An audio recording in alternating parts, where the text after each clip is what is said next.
Astagfirullahaladzim. Assalamualaikum warahmatullahi taala wabarakatuh. A'udzubillahi minasyaitonirrajim. Bismillahirrahmanirrahim. Alhamdulillahirabbil alamin. Wassalatu wassalamu ala asyrafil anbiya'i wal mursalin wa ala alihi wa sahbihi ajma'in. Rabbi shrah li sadri wa yassir li amri wa halul 'uqdatam min lisani yafqahu qawli. Rabbi adkhilni mudkhala sidqin wa akhrijni mukhraja sidqin waj'al li min ladunka sultanan nasira. Allahumma yassir wa la tu'assir wa tammim bil khair.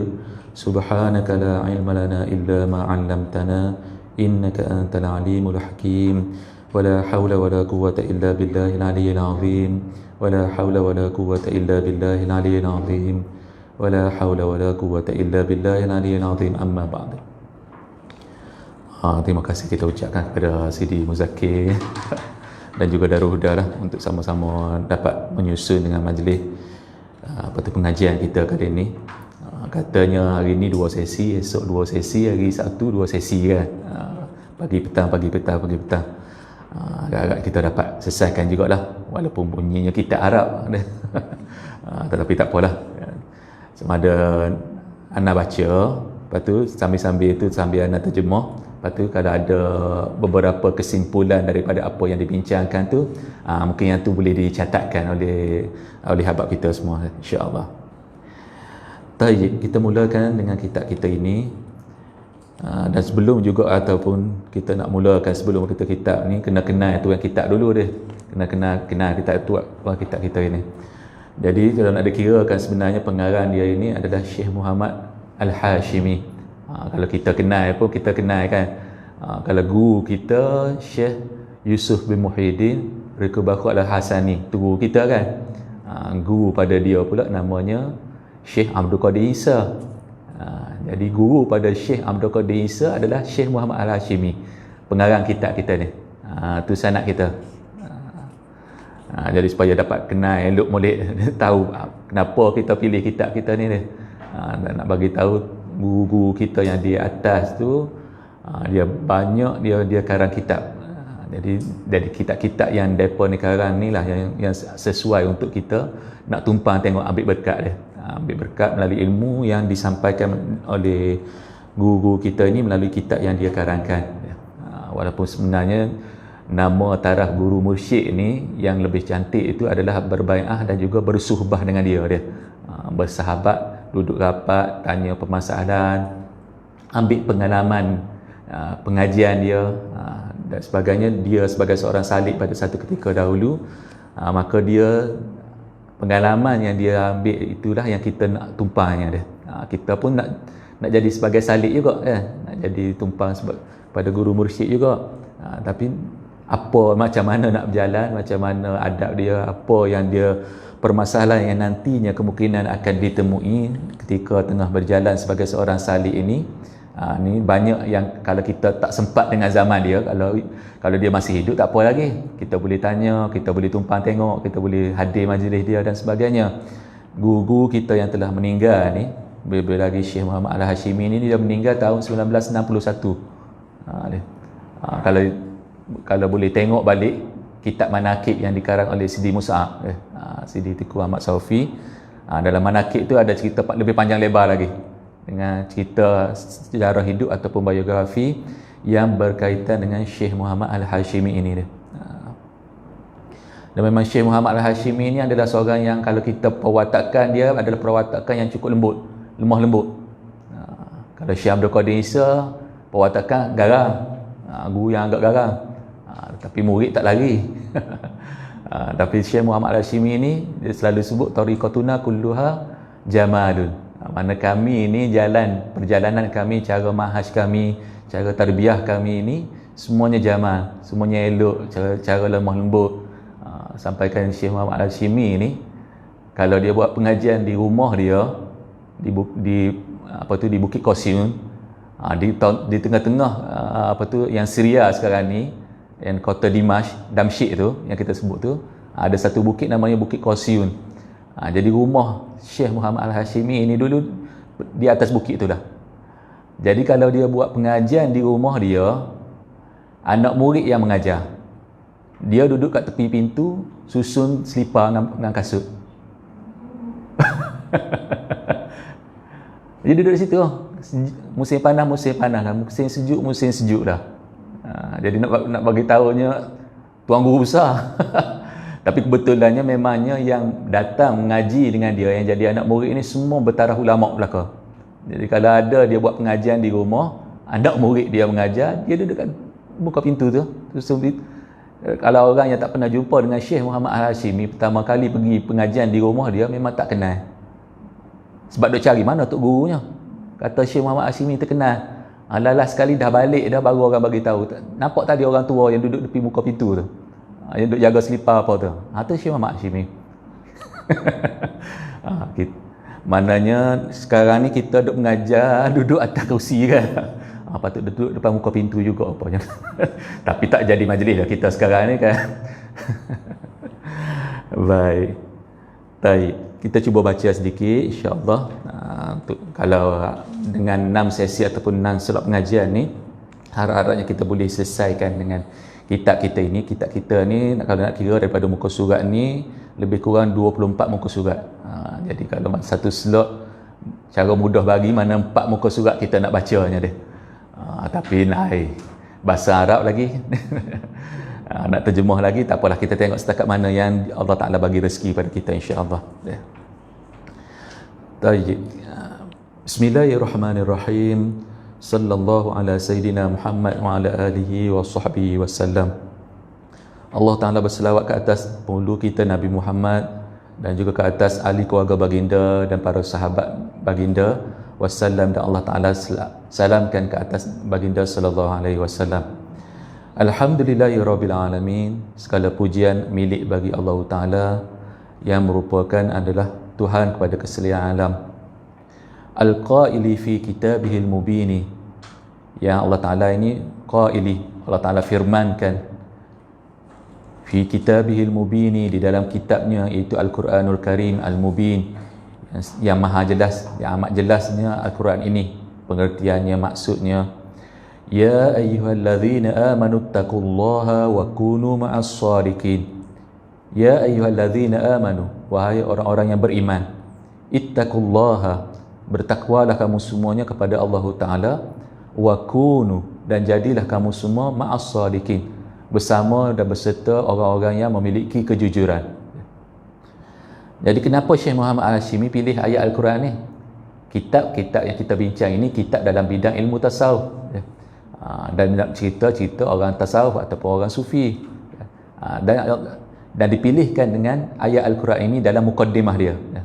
Nak bagi tahu cerita orang sufi ini, wali, kutub ke apa, gelaran apa sekalipun, jangan pernah lupa bahawa semua ni adalah merupakan hamba Allah Ta'ala yang soleh dan orang yang paling bertakwa. Itu maksud dia. Jangan pernah lupalah.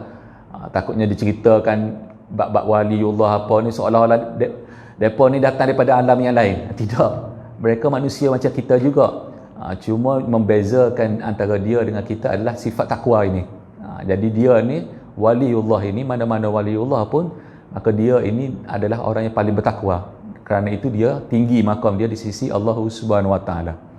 Sebab itu Syekh Muhammad Al-Hashimi ini letak ayat Al-Quran ini di awal-awal ni lagi. Nanti nak cerita bab tasawuf, tapi letakkan dengan ayat cerita bab takwa ini supaya kita jangan lupa bahawa waliullah, orang sufi ke apa sekalipun gelaran, mereka ini sebenarnya hamba Allah Ta'ala yang soleh dan juga bertakwa. Cara mudahnya dia. Wal qaili, dan yang Allah Ta'ala firmankan juga, wattabi' sabila man anaba ilayya, dan ikutlah kamu sabila, jalan orang-orang yang anaba ilayya, yang ingin kembali kepadaku. Anaba ilayya, anaba maknanya kembali kepadaku. Yang selalu digunakan perkataannya, ada yang dikatakan taubah. Taubat mungkin biasa dengar perkataan, dan kita tahu dengan istighfar dan sebagainya. Tingkatan yang kedua, nak pergi lebih jauh lagi di dalam bab taubat ini, maka diletakkan dengan perkataan inabah. Ini perkataan tadilah, anabah tadi itu, dikatakan perkataan inabah. Tingkatan yang kedua, inabah. Dan tingkatan yang ketiga, kalau nak pergi lebih jauh lagi nya, maka dipanggilkan sebagai apa tu, aubah. Biasa dengar dalam ayat Al-Quranul Karim, kita bab Nabi, innahu awwab, kan. Dalam mana-mana beberapa ayat Al-Quranul Karim, Allah Ta'ala sifatkan hamba dia yang paling soleh sekali, mana Nabi dan juga Rasul ni, sifat dia adalah awwab, makna kembali juga. Cuma tingkatan yang lebih tinggi lagi. Taubah, inabah, aubah, semuanya makna kembali, tapi dengan tingkatan-tingkatan yang berbeza. Jadi kita orang biasa ni selalu kita taubat, alhamdulillah dah lepas dah, kan. Tapi kalau nak pergi, kalau ada peluang pergi lebih lagi, dipanggil inabah, dan kalau ada peluang lebih lagi, dipanggilkan aubah dia, yang seolah-olahnya kita cuba meniru, nak ambil sifat para nabi dan juga rasul yang dikatakan awwab tersebut ni. Allazi lam yaj'alid dalila ala awliyaihi, yang Allah Ta'ala ini antara sifatnya juga lam yaj'al, Allah Ta'ala tidak menjadikan ad-dalila, satu dalil, satu petunjuk, ala awliyaihi, ke atas para walinya, para kekasihnya, para hamba-hamba Allah Ta'ala yang soleh ni, illa melainkan min haisud dalilu alaihi, daripada satu sudut ataupun satu kefahaman bahawa itu jugalah merupakan satu dalil petunjuk alaihi, ke atasnya Allah Ta'ala. Ni kata hikam ni. Ni adalah kata hikam, petikan Syekh Muhammad Hashimi gunakan dalam mukaddimah dia ini. Dia ambil salah satu daripada kata hikam, di mana kata hikam ini maksud dia, bila ada satu ketika Allah Ta'ala pertemukan kita ini, dia boleh berjumpa dengan wali-wali Allah yang soleh, ambil berkat, jadi anak murid, jadi salik, jadi murid kepada mereka ini, lebih lagi yang dikatakan bertaraf guru mursyid, maka seolah-olahnya itu dah merupakan satu petanda nantinya kita ini ataupun suatu petunjuk yang elok bahawa Allah Ta'ala memang mahukan kita untuk kenal Allah Subhanahu Wa Ta'ala. Sebab ada orang yang memang mencari, kan, mencari guru mursyid dan sebagainya, tapi tak sempat, tak jumpa dan sebagainya. Tapi kalau direzekikan dengan dapat berjumpa guru mursyid, diterima jadi anak murid dan sebagainya, maka ini satu petanda yang elok ataupun baik, bahawa itu juga satu petunjuk dan petanda bahawa Allah Ta'ala ingin kita ini kenal dia, bagi peluang untuk kita kenal Allah Subhanahu Wa Ta'ala dengan lebih mendalam lagi, ataupun dengan lebih kefahaman yang lebih tinggi lagi. Walam yusil ilaihim, dan tiada juga Allah Ta'ala sampaikan seseorang ilaihim, kepada mereka itu, kepada waliullah itu, bertemu. Kadang-kadang tahu dah ada waliullah, ada orang soleh ni yang duduk situ, duduk sini dan sebagainya, tahu guru mursyid ni dan sebagainya, tapi rezeki nak sampai itu pun kadang-kadang tengok dengan waktunya, dengan kemampuan, kesihatan dan sebagainya, kan. Tapi kalau Allah Ta'ala sampaikan, maka itu pun satu petanda juga. Yang ni cuba dia sebutkan, walam yusil ilaihim, dan tiada Allah Ta'ala sampaikan kepada golongan waliullah, sampai bertemu, boleh ambil bai'ah dengan para guru mursyid ini, illa man arada an yusilahu ilaihi, melainkan orang-orang yang sememangnya Allah Ta'ala kehendakkan an yusilahu, bahawa sesungguhnya Allah Ta'ala ingin sampaikan akan hamba ini ilaihi, kepada makrifahnya Allah Subhanahu Wa Ta'ala. Maknanya boleh berjumpa, kenal dan sempat berjumpa, bai'ah, dan dikatakan jadi anak murid kepada guru-guru mursyid, orang-orang yang soleh, waliullah yang soleh ini. Maknanya itu satu petanda yang elok juga, bahawa petanda Allah Ta'ala ingin sampaikan mereka ni ataupun orang salik ataupun yang dikatakan sebagai murid ini kepada makrifah Allah Subhanahu Wa Ta'ala, untuk kenal Allah Subhanahu Wa Ta'ala. Wassalatu wassalamu ala sayyidina Muhammad, dan selawat dan salam ke atas penghulu kita Nabi Muhammad sallallahu alaihi wasallam, al-qaili, yang baginda sallallahu alaihi wasallam sabdakan, ashabi kan nujumi. Hadis ini kita biasa dengar dah, para ustaz satizah dan tuan-tuan guru selalu sebut hadis ini dia. Ashabi, para sahabatku yang ramai itu 114,000. Dan setengah katanya riwayat hitungannya 114,000. Ada kata 140,000 pun ada juga. Jadi apa baginda sallallahu alaihi wasallam sifatkan para sahabat baginda ni? Kan nujumi, seumpama bintang-bintang.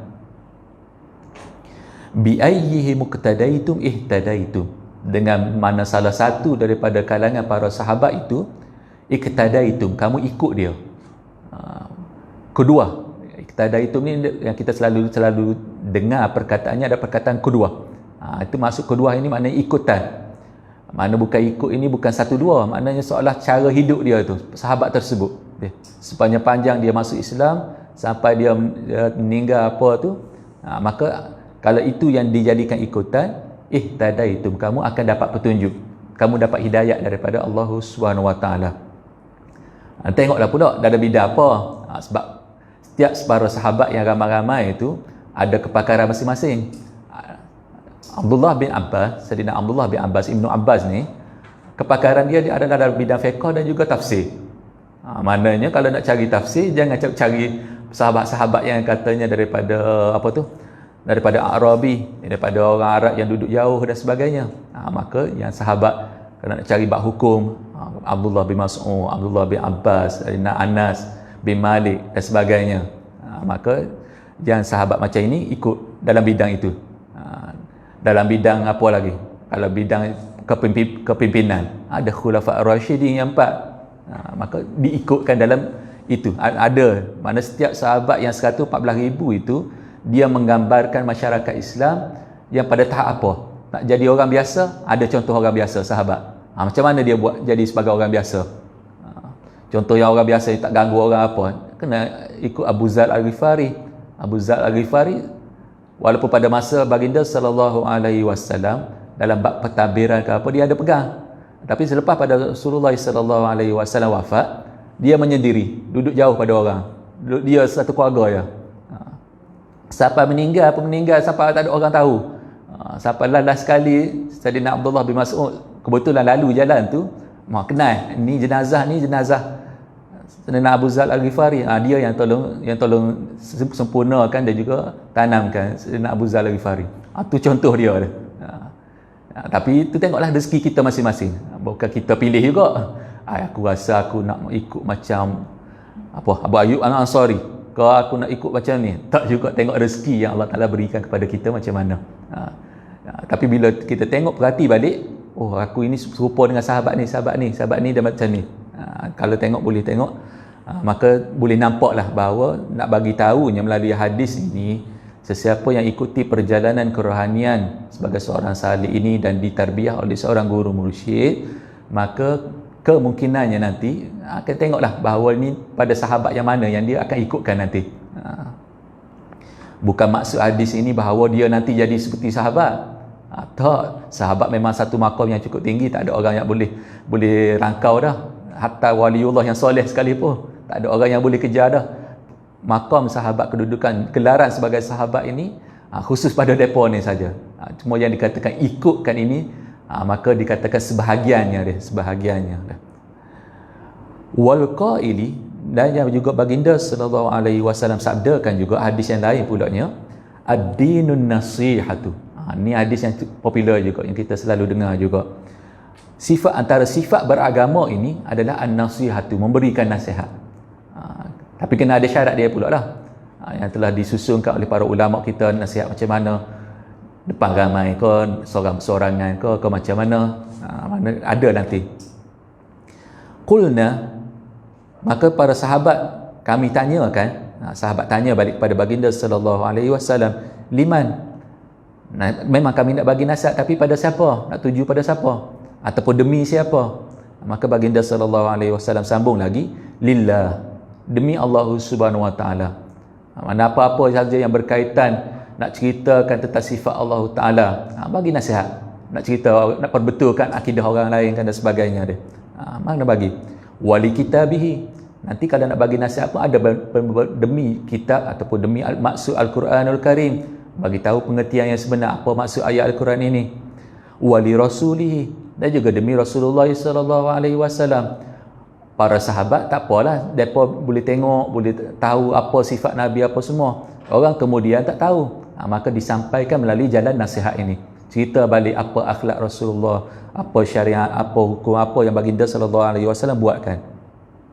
Wali a'immatil muslimina, dan juga demi kepada kepimpinan orang Islam. Siapa yang menjadi khalifah, siapa yang jadi ulil amri, kena ada bagi nasihat juga. Macam ni cara untuk mentadbir yang betul melalui Islam dan sebagainya. Ni tugas. Kalau jadi waliullah ini bukan kata nak jadi bukan kata apa tu menjadi guru mursyid ataupun jadi waliullah ini bukan kata nak duduk di bukit saja seorang-seorang dia duduk berzikir apa, tak, bukan itu saja. Antara tugasnya sebenarnya dia kena duduk di tengah masyarakat juga untuk bagi nasihat sebagai orang yang soleh, orang yang berkat ini. Wa ammatihi, dan juga demi kepada orang awam yang lain juga. Sebab itu ada yang waliullah ni tugas dia bagi nasihat, bagi menyampaikan khutbah, menyampaikan pengajaran, walaupun pengajaran yang biasa saja di masjid-masjid dan sebagainya. Tapi ini termasuk dalam tugasan dia. Bila dah jadi seorang guru mursyid, jadi waliullah ini, bukan kata boleh berlepas tangan. Maknanya dia ada tanggungjawab dia nak bagi nasihat melalui berdasarkan kepada hadis ini juga. Wa ala alihi wa ashabihi wat tabi'in lahum bi ihsanin ila yaumiddin, dan juga selawat dan salam juga ke atas alihi, ke atas ahli keluarga baginda, wa ashabihi, dan juga para sahabat baginda, wat tabi'in, dan juga golongan tabi'in lahum, kepada para sahabat itu yang mari kemudian yang tidak sempat dengan baginda sallallahu alaihi wasallam, bi ihsanin, dengan ihsan, mana ikut dengan kejujuran, ila yaumiddin, hingga sampai pada hari kiamat.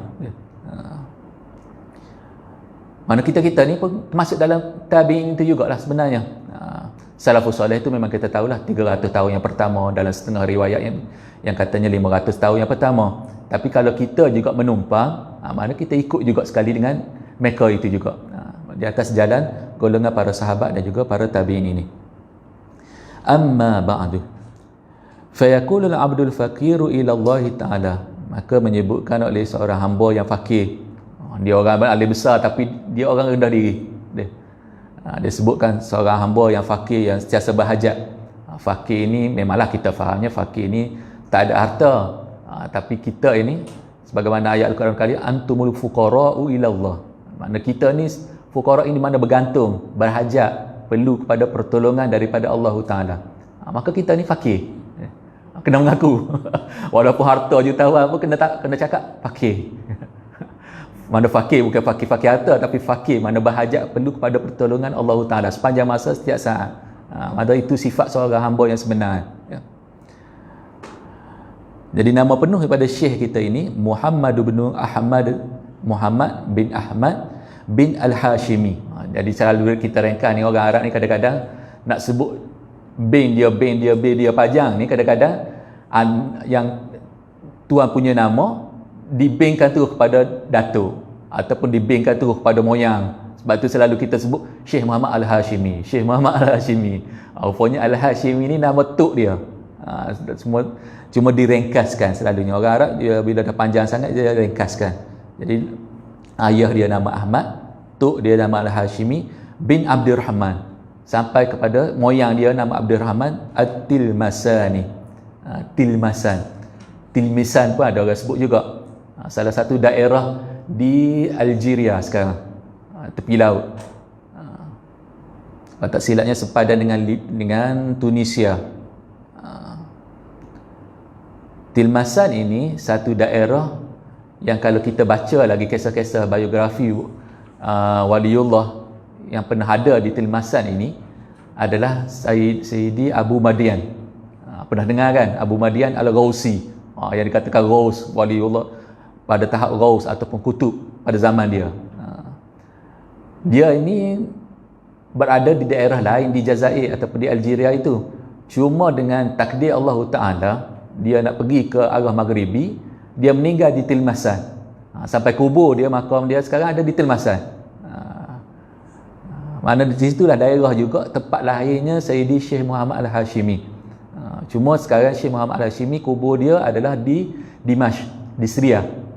Sebab pada perang dunia pertama tu dia berpindah, dia berhijrah satu keluarga ikut tok guru dia Syekh Muhammad bin Yalis untuk berpindah ke Syria sana masa perang dunia pertama. Pada perang dunia pertama Itali menyerang situ. Itali.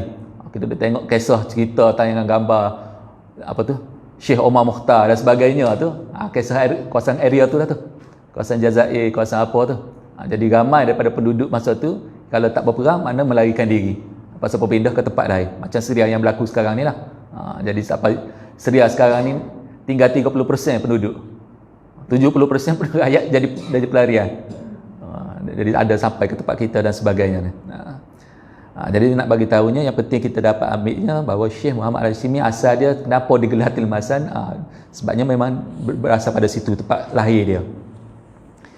Baik, dia nak bagi tahu sebut selepas pada ni nya cerita kenapa dia boleh tulis buku ni.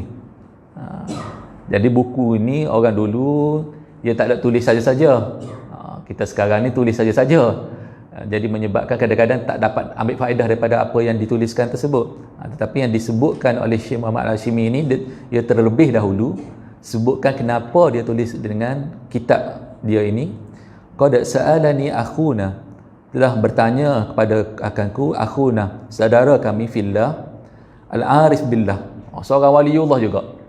Ni kalau bunyi siapa-siapa yang digelar sebagai al-arif billah, ini satu gelaran kepada waliullah, mana orang yang telah sampai kepada maqam makrifah mengenal Allah Ta'ala, maka dikatakan digelar dia sebagai al-arif billah. Tetapi yang selalu bergelar al-arif billah ini juga kena tengok juga, terkadang ada yang daripada kalangan guru mursyid, ada kadang-kadang yang bukan daripada kalangan guru mursyid, dia waliullah tapi belum sampai kepada level ataupun tahap guru mursyid lagi. Kita nak ambil berkat dia, nak ambil doa dia, silakanlah, tak ada masalah. Nak tanya soalan ke apa boleh, tak ada masalah. Tapi kalau tak ada izin sebagai guru mursyid, walaupun dia arif billah, dia tak boleh nak memandai-mandai.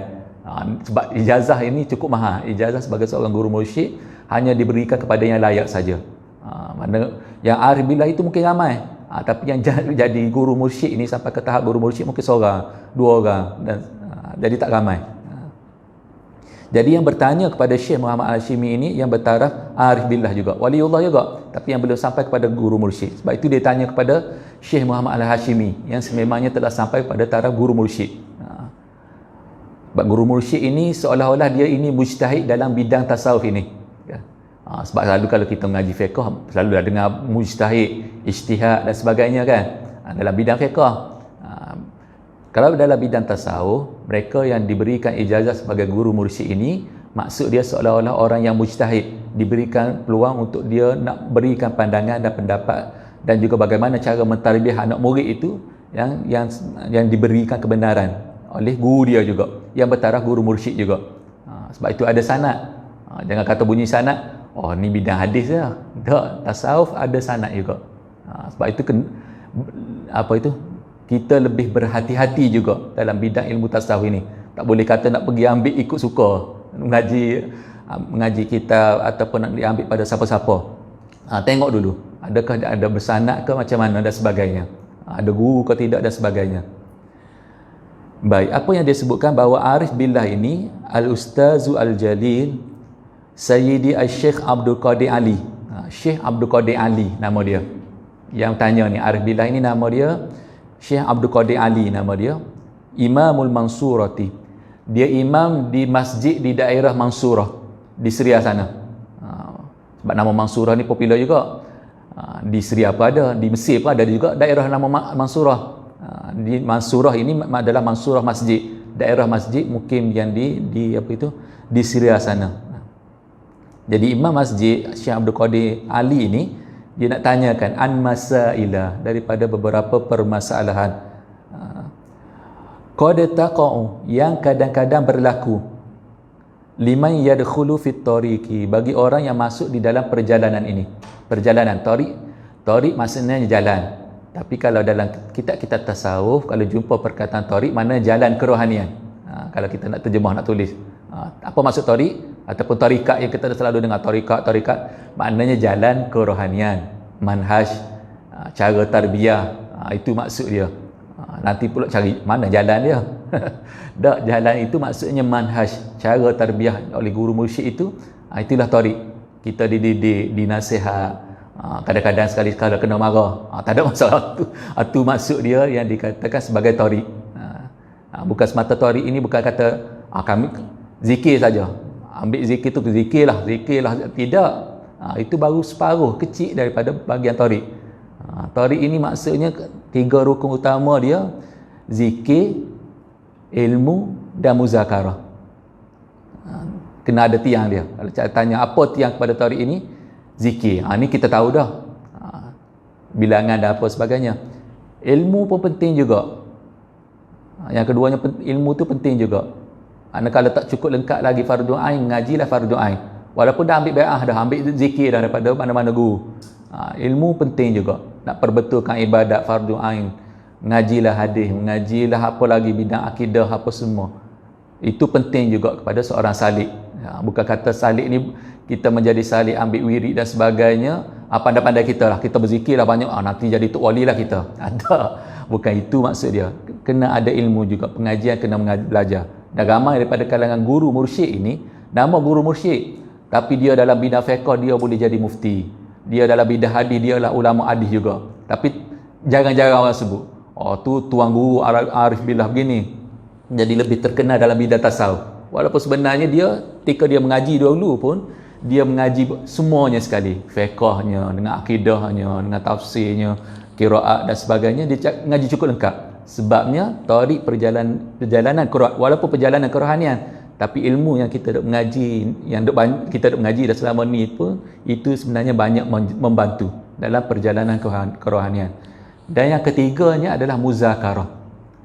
Berbincang dengan guru, ada permasalahan, apa tak faham, mana kena tanya. Lebih lagi zaman moden kita ni. Zaman dulu tak ada masalah, tok guru tu suruh satu memang buat satu, tok guru suruh dua buat dua. Zaman moden tok guru suruh satu, dia mari soalan pula 10 kali soalan pula tanya tok guru kenapa, macam mana. Ataupun buat juga tapi dalam pemikiran tu, kenapa Syekh suruh buat benda ni, kenapa Syekh suruh zikiran ni, bila dah jadi macam tu memang tak khusyuk lah. Kalau nak berzikir pun tak khusyuk mana dah, nak beribadat pun tak khusyuk dah. Maka diberikan peluang bermuzakarah, satu ruangan untuk kita bertanya dengan penuh adab kepada guru kita. Syekh, kenapa Syekh suruh buat macam ni, kenapa begini, saya masa buat benda ni ada timbul permasalahan ni, ada halangan ni dan sebagainya. Dibagi peluang pada anak-anak murid zaman moden ni, ikuti jalan kerohanian, ada masalah diberi peluang untuk mengemukakan masalah ini kepada guru dia untuk bincang dan sebagainya dengan penuh adab, dan juga ada peluang untuk bertanya. Sebab itulah kita yang dikatakan at-tariq ini itulah. Baik.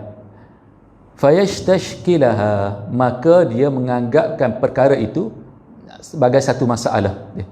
Permasalahan ini fayashtashkilaha, maknanya menimbul kerumitan kepada dia. Warubbama, dan kemungkinannya, rubbama adalah makna kemungkinan, dan ataupun kadang-kadang li taklil pun boleh juga, takunu sababan, semua permasalahan tadi itu menjadi sebab liwukufihi, kepada terhentinya si salik ini, anis sairi ilallah, daripada perjalanan kerohanian dia untuk menuju kepada ma'rifatullah. Jadi kalau dia berjalan, berzikir, beribadat, tapi dalam keadaan hati dia timbul permasalahan ini, tanpa diselesaikan melalui jalan muzakarah dan sebagainya, tak selesai juga. Jalanan itu tak akan takutnya tak sampai. Aku rasa aku lama dah berzikir dengan tok guru aku bagi 10 tahun, 20 tahun, tak ada rasa apa pun. Orang lain duk sebut zauk, orang sana tu duk sebut macam ni, mimpi tu. Kita tak ada apa. Jadi nak bagi tahu terkadangnya, sebabnya daripada awal-awal lagi tu ada beberapa permasalahan yang berlaku dan dia tidak selesaikan ataupun tidak bertanya kepada guru dia. Tapi kebanyakan macam itulah. Sebab kadang-kadang orang faham, aku nak bertarekat, maknanya aku nak berzikir. Itu je, tarekat ni zikir. Ada banyak lagi. Dia maknanya tarbiyah, dididik oleh guru. Mana bukan zikir saja. Kalau zikir macam tu mudah, bai'ah dengan guru, ambil wirid tu, baliklah. Itulah kali pertama dan kali terakhir jumpa dengan guru dia. Tariq bukan itu. Dia kena, kalau ada muzakarah ini, maknanya kena ada daripada semasa ke semasa kena berjumpa dengan guru. Mana kena bertanya dan sebagainya. Lebih lagi zaman moden sekarang ini mudah. Ada komunikasi, Facebook, WhatsApp, apa boleh tanya pada guru kita. Apa permasalahan dan sebagainya. Jadi bimbangnya takut dia dah jadi, dah salik, dah ambil dah wirid dan sebagainya, tapi tak sampai juga dengan maksud yang sebenar. Disebabkan beberapa permasalahan ini. Anisairi ilallah ta'ala, ataupun takunu sababan liukufi, ataupun liruju'ihi minnat tariq, ataupun balik semula dia, kembali semula dia minat tariq, daripada tariq ini. Dah berjalan dah, sudah start dah melangkah dah, khabar-khabar balik duduk di tempat asal, balik semula. Jadi maknanya ada permasalahan yang berlaku tu, kenapa dia tidak teruskan dengan perjalanan itu, walaupun dah jumpa dengan guru mursyid, waliullah, dah cukup syarat apa semua, wirid pun dah diambil, tapi kenapa jadi macam tu? Jadi permasalahan. Jadi itu perlu dipikirkan. Jadi melalui kitab kita ni, kitab Al-Halus Sadid ini, tadi sebenarnya lepas ni nak bagi tahu, sebab lepas ni baru dia bagi tahu nama kitab ni. Al-Halu itu maknanya adalah penyelesaian. As-Sadid itu maknanya yang tepat. Al-Halus Sadid ini, kenapa kitab ini digelarkan sebagai Al-Halus Sadid, penyelesaian yang tepat? Sebabnya untuk beberapa permasalahan ini, kalau kita bagikan jalan penyelesaian dia yang tepat, yang betul, maka selesailah benda ini. Benda yang mudah. Tapi kalau tak diberikan penyelesaian yang betul, jadi rumit juga. Tak kena cara dia, akan jadi rumit. Tapi kalau betul dengan kaedah dan cara dia, maka insya-Allah boleh menyelesaikan permasalahan. Sebab ni lah, pertamanya takut terhenti luku fi, ataupun takut kalau tak terhenti pun dia duduk je di situ makam dia, takutnya dia rujuk dia makin undur, balik semula ke tempat keadaan asal dia. Au takunu sababan li hirmanihi, ataupun jadilah permasalahan ini sebagai suatu sebab li hirmanihi, kepada terhalangnya si Salih ini, min khairi ahli zamani, daripada kebaikan, keedukan ahli zamani, orang yang pakar pada zaman dia.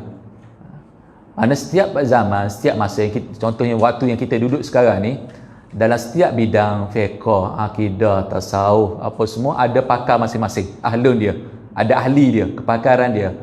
Jadi ahli zamani yang dimaksudkan di sini ni adalah guru mursyid itulah. Jadi guru mursyid bukan kata tak ada. Cuma kadang-kadang walaupun dah diketahui pun, dia pergi dah ziarah, ambil wirid ke apanya, tak dapat apa-apa faedahnya, disebabkan ada beberapa permasalahan nanti yang akan dibagi tahu ataupun disenaraikan nanti. Li'annaha takunu sababan, kerana sesungguhnya permasalahan itu menjadi sebab pula li'adami suhbatihi, kepada tiada suhbati, suhbahnya, temannya, ikutnya kepada guru mursyid tersebut. Jadi kalau permasalahan yang nanti akan diberitahu ni, kalau tidak diselesaikan, kemungkinan dia tak mau bersuhbah dengan siapa-siapa guru mursyid pun, walaupun dah tahu dah, orang tunjuk dah, duduk depan mata sekalipun, nak ambil ke tidak, ataupun kadang-kadangnya jadi satu keraguan bagi dia, sebab tak diselesaikan apa yang kefahaman dia tu. Kalau selesai kefahaman dia ini, maka barulah dia mungkin nak timbul minat dia untuk bersuhbah dengan seorang guru mursyid. Walaupun dah bagi tahu dah ni seorang guru mursyid begini-begini sifat dia, sana ada guru mursyid yang B, C dan sebagainya. Bukan kisah tak guru mursyid itu, tapi kisahnya kadang-kadang walaupun dah ada di depan mata sekalipun, maksud dia kadang-kadang dia tak ambil daripada guru itu. Kenapa? Kerana ada beberapa permasalahan pada diri dia sendiri. Li ahadim min ahli tariqi, kepada tidak bersuhbah dia, tidak berteman, tidak ambil dia daripada salah seorang daripada ahli tariq, pada orang yang pakar di dalam perjalanan kerohanian ini. Manakala dia ambil pun, dia ambil bukan daripada pakar dia. Ataupun terkadang yang jadi masalah macam ini, kadang-kadang dia pilih guru mursyid tapi ikut kehendak dia sendiri, bukan ikut kehendak, bukan ikut apa yang disenaraikan oleh syariat dan sebagainya. Sebenarnya untuk menjadi guru mursyid ini, nanti dalam kitab ini pun akan disebutkan juga, guru mursyidnya sifatnya begini berdasarkan syariat dan sebagainya apa semua. Tapi kadang-kadang orang ni macam-macam juga zaman moden ni. Bukan kata dia tak nak ada guru mursyid, nak, tapi dia dah buat senarai dia sendiri. Aku nak guru mursyid aku ini sifat dia begini, nak sembang besar mana, nak kalau apa, contohnya lah kan. Jadi kan kabar-kabar dia tiba-tiba kalau dia cari dengan sifat yang dia mahukan itu, tak jumpa, tak ada. Sedangkan orang lain kata ni guru mursyid ni, tengok atas bawah, ni bukan guru mursyid, sebab dia dah letakkan dalam pemikiran dia itu, persepsi dia ada senarai dah yang dia dah letakkan, yang dia sendiri letak. Bukan kata kena rujuk ataupun tengokkan apa yang telah diletakkan oleh jalan syariatnya. Jadi disebabkan dia memilih dengan cara dia sendiri, menyebabkan walaupun dah ada guru mursyid pada zaman itu pun dia tidak akan ambil faedah daripada guru mursyid itu. Li'annahu yakhafu, kerana sesungguhnya orang tadi itu yakhafu, dia takut dan juga bimbang. In akhazal ahda, sekira dia ambil ahda, perjanjian. Selalunya kita sambitkan hubungan di antara murid dan juga salik dengan guru mursyid ini dikatakan sama ada dengan perkataan ala ahdu ataupun yang kita selalu dengarnya bai'atun. Bai'atun. Mana bai'ah ini dengan maksudnya yang asal-asal kita istighfar apa tu zikir yang sunat dengan hukum sunat. Tapi bila dibai'ahkan, maka wajiblah pada dia untuk amalkan dengan beberapa bentuk sirah selawat dan juga zikir tersebut itu. Sebab itu kadang-kadang siapa-siapa nak ambil bai'ah dengan apa pun, selalunya kami akan senaraikan dulu kan. Kita senaraikan dulu kami dalam tarik ini zikir kami, senarai zikir kami ini. Kalau sanggup nak amalkan, silakan, alhamdulillah, ambil bai'ah dengan guru mursyid. Tak boleh juga kata ambil dulu nanti kita bagi. Tengok berapa? 10,000, 20,000 sehari. Tak larat pula dah. Bai'ah dah ambil dah. Jadi dah kan, kalau bai'ah ni macam janji juga kan. Tapi janji ini dengan Allah Taala beratlah. Bukan kata berjanji dengan syekh dengan apa, tidak. Bai'ah ni jangan disalah anggap kita berjanji dengan syekh nak berzikir. Tak. Ini bai'ah dengan Allah Subhanahu Wa Taala. Kita janji pada Allah Taala. Macam kalau dalam bidang fiqh kita buat suatu sumpah kan. Lillah, aku nak buat macam ni kan. Mana dah jadi wajib lah, asalnya harus saja nak buat benda tu kan. Kalau aku berjaya dalam periksa ni, aku bersumpah untuk aku nak sembelih kambing. Kalau dah begitu ayat dia wajib lah tu. Mana kena tunaikan lah. Kalau tak, kena bayarlah kifarat dia. Kena puasa 3 hari apa semua kan, sebagai gantian tersebut. Begitu juga yang dikatakan ahdun tadi dan juga bai'ah dengan seorang guru mursyid. Wirid yang biasa ini kita duk istighfar ke apa, ini adalah sunnah. Mana kita nak buat dengan bilangan berapa pun ikutlah, tak ada masalah selagi tidak dibai'ahkan. Tapi bila dah dibai'ahkan, maka ada bilangan yang tertentu, waktu yang tertentu. Kalau sanggup, silakan, alhamdulillah, tak ada masalah. Sebab itu kita kadang-kadang, aku kena ambil tarekat ke tidak? Tengoklah kemampuan. Ada kadang-kadang ada orang ni tak boleh, tak ada kemampuan dia, kesibukan dia dan sebagainya, apa, mungkin rezeki dia dapat melalui jalan yang lain. Bukan kata sudah tak masuk tarik ni jadi bala ke apa, tak, jangan duk cerita macam tu, tak ada. Dengan maksudnya kemungkinan rezeki dia adalah melalui jalan yang lain, melalui kesusahan, melalui ujian hidup dan sebagainya, dia akan masuk syurga juga, dia dapat pahala juga dan sebagainya. Jadi tak boleh kata ada orang nak boleh paksa. Heret juga dia. Kita dah ambil dah bai'ah dengan guru kita kan. Heret teman sahabat kita pula, kita ni kena ambil bai'ah juga, heret juga. Dia tak mampu buat. Jadi bala pula pada dia sebab dia tak mampu nak buat benda tersebut. Bila bai'ah dah jadi wajib, sedangkan dia tak mampu.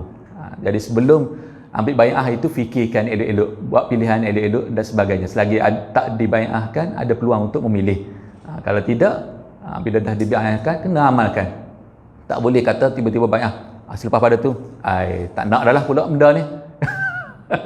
Tak boleh, tak ada sekerat tu, nama sekerat jalan kan. Sedangkan kita buat apa-apa kerja ni, kita kalau boleh daripada A sampai ke Z nak selesainya. Tak ada kata A sampai ke tengah jalan A, B, C, kita undur balik pula waktu jalan.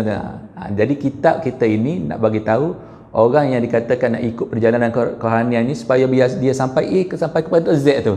Jangan bimbangnya takut kapan-kapan pergi 2-3 langkah nak undur, 2-3 langkah pergi pula sambung dengan guru lain dan sebagainya. Jadi kitab ni nak menyelesaikannya itu, nak menyelesaikan supaya biar dia berjalan elok sampai kepada penghujung dia nanti, kalau ada diberikan rezekinya untuk makrifah, untuk kenal Allah Subhanahu Wa Taala dengan syarat-syarat dia. Li'annahu yakhafu in akhazal ahda. Tadi kenapa dia jadi tak bersubah dengan mana-mana guru mursyid pun, tak ambil pada mana-mana guru mursyid, kerana dia bimbang sekira dia ambilkan bai'ah ataupun perjanjian ini an syaikhin, daripada seorang guru mursyid, walam yusilhu ila matlubihi, dan guru ini tidak mampu menyampaikan dia kepada kehendaknya. Sebab kebimbang, betul ke guru ni, betul ke guru mursyid ke?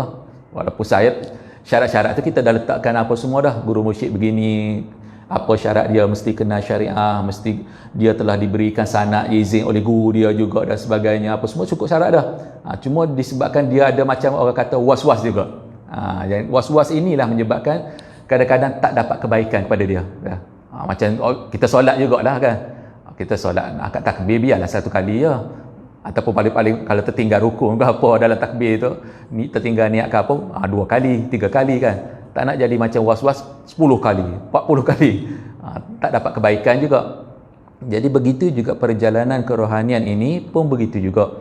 Tak naknya kata ikut jalan sekerat, tak dapat faedah apa, pergi ke guru lain pula. Yang kedua pula, begitu juga ikut sekerat, pergi ke guru lain pula. Jadi tak dapat apa-apa langsung. Jadi menyebabkan dia tak dapat apa-apa faedah daripada jalan kerohanian ini. Fayaqa'a baina amrayni, maka jatuhlah dia di antara dua perkara. Jadi kalau begini keadaan dia, menyebabkan dia tak ambil langsung daripada seorang guru mursyid, ataupun kalau dia ambil pun dalam keadaan was-was, dalam keadaan ragu-ragu dan sebagainya, dia akan berlaku pada dia itu dua perkara yang utama. Imma sama ada an yasbiru ala halihi, bahawa sesungguhnya dia bersabar di atas keadaan dia. Kita ikut jalan kerohanian ini untuk sembuhkan penyakit hati kita, kita nak perbetulkan akhlak kita dan sebagainya kan. Tiba-tiba kalau begitu keadaan dia, yang berlaku salah satu daripada dua perkaranya, dia bersabar dengan keadaan dia. Mana hati dia pun tak tenang, tetap bersabarlah dengan dengan akhlak yang tidak elok dan sebagainya. Ila an yamuta jahilan bi rabbi, sehingga penghujungnya bahawa dia meninggal itu dalam keadaan dia tidak sempat untuk jahilan. Mana lawan kepada arifan tadi. Arif mengenal, kalau jahilan mana tak mengenal. Walaupun kita dah belajar dah sifat 20 dan sebagainya dia. Tapi itu yang secara untuk memperbetulkan akidah, untuk lebih jauh lagi, maka untuk kenal Allah Ta'ala dengan secara kerohanian ini, maka kena ikuti jalan tasawuf dan juga tarekat ini. Tiba-tibanya bila berlaku masalah tadi itu, salah satu akibatnya menyebabkan dia kekal dalam keadaan tidak berakhlak, tidak perbetulkan hati dia, tidak khusyuk dan sebagainya. Begitulah keadaannya sampai dia meninggal. Itu yang cuba disebutkan oleh Syekh Muhammad Hashimi ini.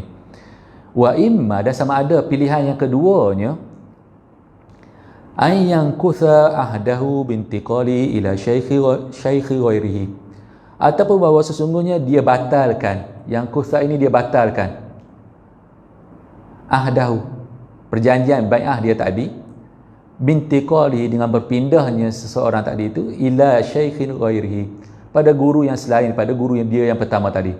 Guru pertama dia tadi betul dah dengan jalan syariat, ada kelayakan apa semua cukup lengkap dah, tapi disebabkan berlaku beberapa permasalahan ini, pandai-pandai dia tinggalkan guru yang pertama untuk pergi pada guru kedua. Sedangkan nanti akan diterangkan untuk berpindah tak ada masalah, boleh minta izin kepada guru yang pertama dan minta izin juga bagi tahu juga pada guru yang kedua. Itu yang salik yang selalu lakukan kalau betul cara adab yang betulnya. Kalau betul nak berpindah pada guru kedua, silakan, tak ada masalah. Tak ada kata sampai selama-lamanya. Yang penting itu dapat istifadah, dapat faedah daripada guru, seseorang guru tersebut itu. Tiba-tiba dia dah amalkan yang guru itu bagi nasihat, wirid dan sebagainya. Tiba-tiba tidak dapat satu hasil faedah daripada itu. Dia boleh bagi tahu melalui jalan muzakarah. Guru, saya tak dapat, dah buat dah apa semua, guru buat apa semua. Saya nak kalau ada guru kedua ke apa, selalunya dia akan tunjukkan. Aku ada rakan aku guru mursyid juga. Sila ambil pada dia tu. Pergi jumpa yang guru kedua itu pun kena bagi tahu juga. Syekh, aku pernah ambil dah dengan guru sekian. Cuma aku ni dengan tak direzekikan dengan guru tersebut itu. Mana guru kedua akan boleh terima yang berpisah dia dengan guru yang pertama itu dengan penuh adab juga. Yang berlaku sekarang ini kadang-kadang dia pandai-pandai sendiri, aku tak dapat faedah pun dengan guru ni. Tapi sebab dia tidak dapat faedah itu terkadangnya berdasarkan penilaian dia sendiri. Kadang-kadang sebabnya dia tidak beradab dengan guru yang pertama. Jadi menyebabkan dia yang tak dapat faedah, silap dia. Tapi dia buat penilaian bahawa guru ni tak bagi faedah pada dia, terus dia pergi berpindah pada guru yang kedua. Kadang-kadang ambil pada guru yang kedua, ketiga dan keempat dan seterusnya tu tanpa bagi tahu pun dia pernah ada ambil bai'ah dengan guru yang pertama, kedua dan sebagainya ni. Itu menyebabkan kadang-kadang panjang, jauh dia berjalannya, penat ya. Dia amalkan banyak dah wirid tu dan sebagainya, tapi tidak ada apa-apa kesan kepada kerohanian dia. Masih dengan keadaan yang sama juga. Sebabnya tidak beradab cara berpindah itu. Berpindah tak ada masalah, tapi biarlah dengan adab dan cara dia. Nanti akan diterangkan dalam kitab kita ini nanti. Wa kullu minhuma, dan setiap daripada dua keadaan tadi itu, sama ada dia meninggal dalam keadaan tak sempat sampai menjadi seorang yang arif mengenal Allah Ta'ala, ataupun dia dikatakan dia membatalkan, pandai-pandai dia membatalkan perjanjian bai'ah dia dengan gurunya untuk berpindah kepada guru yang lain, maka kedua-dua keadaan ini sa'uba alaihi ataupun sa'bun alaihi, itu adalah amat susah ke atas seseorang. Ini bagi orang yang betul nak memperbetulkan diri dia lah, nak membetulkan kerohanian dia, nak membetulkan hati dia. Ini akan mendatangkan kesusahan kepada dia, kerumitan kepada dia, untuk dia nak membetulkan hati dia dan juga kerohanian dia. Fayakhtara al-baqa'a ala ma huwa alaihi, maka memilihlah oleh orang yang ada permasalahan tadi itu al-baqa'a, pengekalan, ala ma huwa alaihi, ke atas keadaan ataupun permasalahan yang dia berada di atasnya, min adami suhbati ahadim min ahli tariqi, daripada tiada bersuhbah pun dengan salah seorang daripada ahli tariq, daripada guru-guru mursyid ini. Dia dah andaikan, kalau aku ambil daripada guru yang pertama ni, aku ni boleh duduk kekal lama mana dengan guru ni. Tanya soalan tu dah, tak ambil lagi, tanya yang macam tu dah. Kalau macam tu, baik aku tak ajar ambil lah. Ni ayat ni mana kata sebelum nak ambil dengan guru itu pun, tanpa berbincang apa sekalipun, dah buat andaian ini dah. Macam tu banyaklah tak dapat kebaikan lah. Sepatutnya tanya dulu, jumpa dulu dengan guru yang pertama tu. Kalau apa tu, untuk tanya guru apa wiridnya, apa jalan tarbiyahnya, adakah guru menerima saya ni macam ni, apa segala, mana bisarah, secara terus terang. Mana kena bagi itu juga. Kalau kita berterus terang dengan seorang guru mursyid, maka guru mursyid boleh bagi pengobatan dia, bagi cara pentarbiahan dia, cara pembetulan dia dan sebagainya. Ini sebelum dia memilih lagi pun dah ada andaian dalam kepala dia bahawa nanti kalau aku ikut pun aku tak sampai ke tidak aku ni. Kalau aku ikutkan nanti pun, adakah aku berjaya ikut semuanya apa yang guru suruh dan sebagainya. Jadi menyebabkan dia tak pergi jumpa pun, walaupun tahu dah di situ ada guru mursyid, sini ada guru mursyid dan sebagainya. Jadi tak ambil salah satu pun, sebabnya andaian ini dia, semata-mata andaian. Hatta la yaqa'a fi hazihi waratati, sehingga dia tidak terjatuh di atas permasalahan ini. Dah andaikan. Kalau macam tu beratlah. Macam kita nak PKL lah. PKL ni kita ikut lebuh raya. Semalam aku baca kat lebuh raya ada kemalangan, tempat kemalangan banyak tu, kilometer sekian. Andai macam tu memang tak pergi. Tak berjalan kat jalan raya pun, mungkin tak keluar rumah pun. Salah satu contohnya lah. Kalau buat andaian macam tu. Sedangkan patutnya kita berjalan, tahu kemalangan ada di jalan raya di mana-mana pun. Cuma kalau kita dah ikut jalan, ikut undang-undang dia dan sebagainya, berhati-hati dan sebagainya, tak ada masalah, berjalanlah dulu, pergilah. Jangan pula jadi was-was macam tu. Jadi rupa-rupanya perjalanan kerohanian ini pun rupa-rupanya ada juga orang yang macam ni.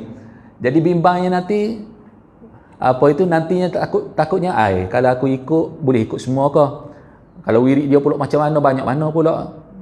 Jadi menyebabkan banyak persoalan tanpa cari jawapan pada dia, menyebabkan dia aku kalau macam tu tak payah ambil langsung lah. Padahal wirid yang selepas sembahyang je lah, cukup lah. Kalau macam tu, padahal kita sebenarnya niat nak cari kekhusyukan, nak cari ketenangan, kerohanian, nak berakhlak dengan akhlak baginda sallallahu alaihi wasallam dan sebagainya. Rupa-rupanya disebabkan ini saja permasalahannya, maka tak serahkan ataupun tak ambil berguru dengan seorang guru mursyid. Fayakuna syaikhuhu asy-syaitan, maka jadilah guru dia syaitan. Secara tidak langsungnya, pandai-pandai sendirilah, maknanya pandai-pandai sendiri. Kita dalam bidang hukum fiqh, kalau kita tak reti, kita tahu kita boleh tanya mufti, orang alim bidang fiqh dan sebagainya. Dalam bidang kerohanian, bidang tasawuf, akhlak dan sebagainya, ada pakar dia yang dipanggil guru mursyid. Jadi kalau kita tidak serahkan diri kita untuk dididik, ditarbiyah oleh seorang guru mursyid, maka guru sendiri lah. Guru sendiri syaitan lah. Sebab dia tak rujuk pada orang yang pakar. Sedangkan kita baca dah ayat Al-Quran, fas'alu ahla zikri in kuntum la ta'lamun, tanyalah kepada orang yang pakar kalau kamu tak tahu. Jadi macam itulah, apa-apa bidang pun ada pakar dia. Kalau nak berobat, kita tak berobat sendiri, tak beli obat kita sendiri, tanya kalau boleh doktor pakar. Tak nak doktor-doktor biasa ni kan. Ada marah pula, doktor ni doktor tahap mana ni, tanya pula ya. Padahal doktor pakar dah, cuma kita rasa bukan pakar lagi kan. Jadi macam tu juga. Untuk mengobat hati, mengobat kerohanian, pakar dia adalah guru mursyid. Jadi kalau begitu keadaan dia, pandai-pandai sendiri, ini yang selalu disebutkan kalau tak berguru, guru dengan syaitan. Sebabnya apa bisikan dalam hati dia itu dia tak tahu siapa yang membisik itu. Dia tak boleh nak bezakan. Mungkin ada bisikan yang diri dia sendiri, akal dia, ada bisikan hati dia sendiri, nafsu dia, ataupun yang seorang lagi ni lah syaitan ni. Itu menyebabkan dia tak boleh nak mampu nak bezakan. Jadi terselit dalam kelakuan dia hari-hari itu yang dia rasa dia sendiri ataupun pandai dia sendiri. Wa yuhramu min khairi ahli zamanihi, dan diharamkan, maknanya dihalangkan daripada kebaikan orang yang pakar pada zaman dia dalam bidang kerohanian, terutamanya yang nama guru mursyid ini. Menyebabkan dia tak pergi mana-mana pun, duduk di situlah. Li'annahu yazunnu, kerana sesungguhnya dia menyangka, annantiqalahu, bahawa sesungguhnya perpindahan dia itu min tariqin ila tariqin ukhra, daripada satu jalan kerohanian kepada satu jalan kerohanian, la yajuzu mutlaqan, tidak harus semata-mata. Nanti diterangkan apa syarat untuk berpindah. Bukan dikatakan bila ambil daripada seorang guru mursyid yang pertama A, tiba-tiba ada beberapa perkara yang berlaku dan sebagainya, kena duduk di situ juga. Walau macam mana pun apa yang berlaku sekalipun duduk di situ. Maka tak macam tu, ada syarat dia. Nak berpindah silakan kepada guru yang kedua ataupun ketiga. Nanti kena ikut syarat ni. Kalau tak ada syarat ni, kena duduklah dengan guru yang pertama tu. Itu maksud dia. Kalau tak ada cukup syarat ni, silakan duduk dengan guru yang pertama dia tadi. Kalau tidak ada syarat-syarat nanti yang dia akan bagi tahunya, apa senarai jenis salik yang boleh berpindah kepada guru yang lain ni, maka itu yang dia ingin akan dibincangkan oleh Syekh Muhammad Al-Hashimi ni. Sebab tu dia sebut ada orang sangkakan ataupun andaikan bahawa berpindah pada guru yang kedua dan ketiga itu tak boleh langsung. Bukan kata tak boleh langsung, boleh, tapi ada syarat dia. Macam hukum fiqh jugalah. Ada hukum sah dia, ada hukum syarat, ada rukun, ada apa semua dah yang sunat dan sebagainya. Begitu juga dalam tasawuf, bidang kerohanian ini pun begitu juga, ada syarat dia, ada rukun dia dan sebagainya. Tak boleh kata hukum itu begitu saja, mutlak semata-mata. Kalau boleh, boleh sepanjang-panjang masa.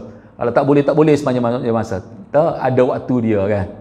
Macam kata tak boleh makan daging yang tak sembelih. Memanglah waktu biasa dah ada banyak makanan lain. Itu yang memang diharapkan oleh nas Al-Quran dan sebagainya. Tapi nas Al-Quran sendiri pun bagi satu kelonggaran bila kata betul-betul kelaparan, tak ada makanan, habis dah semua sekali. Makhmasatin dia katakan sampai nak meninggal dah. Kalau ada daging yang tidak halal sekalipun, makanlah. Tapi makan pun bukan makan sampai kenyang, tapi makan tu sedikit, sekadar cukup-cukup untuk nyawa ni duduk kat body ni lagi. Macam itulah. Tu hukum fiqh. Maka begitu juga hukum beberapa hukum di dalam bidang tasawuf ini pun begitu juga. Kena faham macam tu juga. Tidak ada yang bersifat mutlak, tapi semuanya ada rukun masing-masing, syarat masing-masingnya. Wala yajuzu al-jam'u baina tariqaini mutlaqan. Dan ada juga si salik ini dia ambil daripada guru yang pertama. Bila dia ambil dengan guru yang kedua, dia sebutkan tak boleh tidak harus al-jam'u, gabungan di antara dua jalan mutlaqan semata-matanya. Ada salik yang boleh ambil satu saja tariq dengan satu guru saja. Ada beberapa tahap salik ataupun anak murid ini yang dikatakan diberi izin kepada dia itu oleh guru yang kedua untuk untuk dia amalkan kedua-duanya sekali. Contohnya di penghujung pada kitab ini, cerita tadi yang si penanya tadi Arif Billah Syekh Abdul Qadir Ali tadi itu, sebelum dia berjumpa dengan Syekh Muhammad Al-Hashimi ini, dia telah ada seorang guru mursyid daripada Tariq Naqsyabandi. Tiba-tiba guru mursyid dia ni meninggal. Dia walaupun Arif Billah tapi tak sampai lagi, perlu lagi asuhan kerohanian ini. Maka dia berjumpalah untuk ambil pada Syekh Muhammad Al-Hashimi.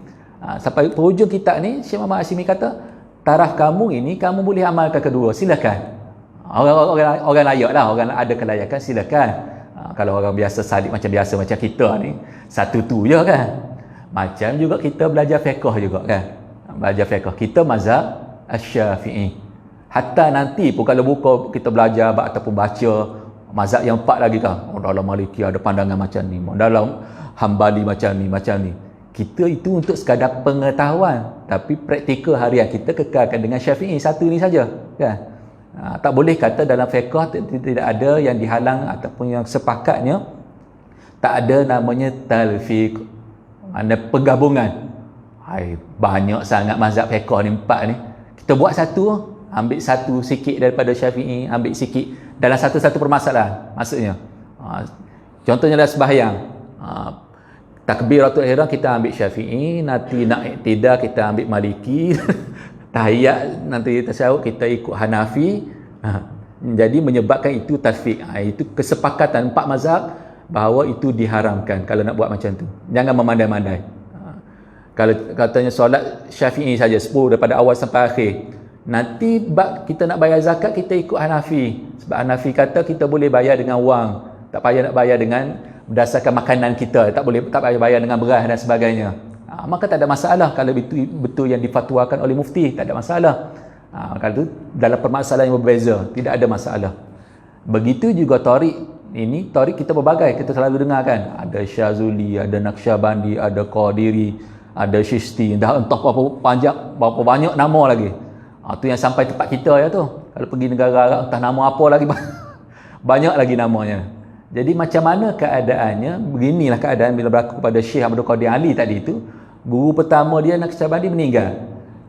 Tiba-tibanya dia nak pergi mengaji dengan Syekh Muhammad Hashimi yang Syazuli. Syekh Muhammad Hashimi kita ini adalah tarik Syazuli.